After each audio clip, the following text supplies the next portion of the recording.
Pemirsa, maraknya isu tawuran antar pelajar yang kembali marak di Kota Palembang mendapat perhatian serius dari kalangan pendidikan.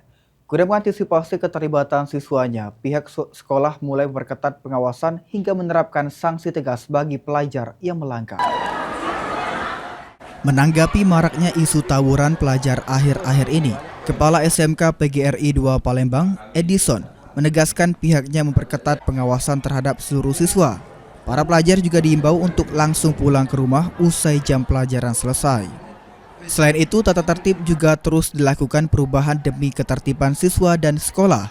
Sebagai langkah antisipasi dan menjaga ketertiban, pihak sekolah berkomitmen memberikan sanksi berat berupa pemecatan atau dikeluarkan dari sekolah bagi siswa yang terbukti terlibat dalam aksi tawuran.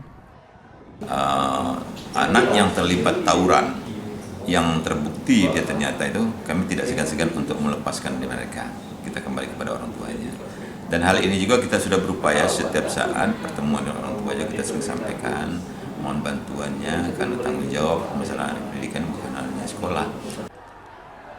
Pihak sekolah berharap tindakan tegas ini dapat memberikan efek jerah dan menghentikan potensi kenakalan remaja di Kota Palembang.